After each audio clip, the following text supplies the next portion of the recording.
ભગવાન રોકે. તમારી માતાનો મારી માતાનો ઉપર ભગવાન છે, જગતનો નાથ છે. વિષ્ણુ કહો, રામ કહો, કૃષ્ણ કહો, જે કહો એ પાલનહાર છે. એ રોકે તરત કે મનુષ્ય ધર્મમાં માંસ મટન ખાવાનું લખ્યું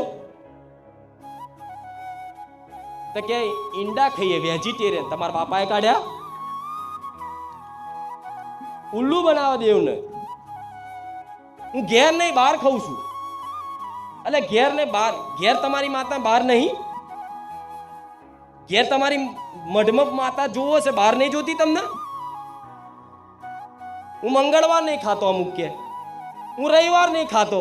અને એના કરતા ભાઈ રવા દે ને, ભક્તિ કર્યા વગર, માતાના પારે આવા માથા પછાડ્યા વગર, ખોટું તારા જેવા દુષ્ટ માણસોના લીધે કોઈ માતાનું કોઈ ભગવાનનું સાનિધ્ય અભડાય. હું એવું નહીં કહેતી કે તમે ના આવશો, પણ આ જીભ જેની ચોખ્ખી છે ને, આજ મારી વસ્તીના મુખે આવી સરસ્વતીની વાણી મારા દીકરાને આલી અને આવી ચોખ્ખી સ્પષ્ટ ગુજરાતી ભાષામાં આવી મેરડી હું વાત કરતી હોય ને, એનું મુખ્ય કારણ શું છે? સોલંકી પેઢીમાં આ માંસ મટન નહીં ખાધું.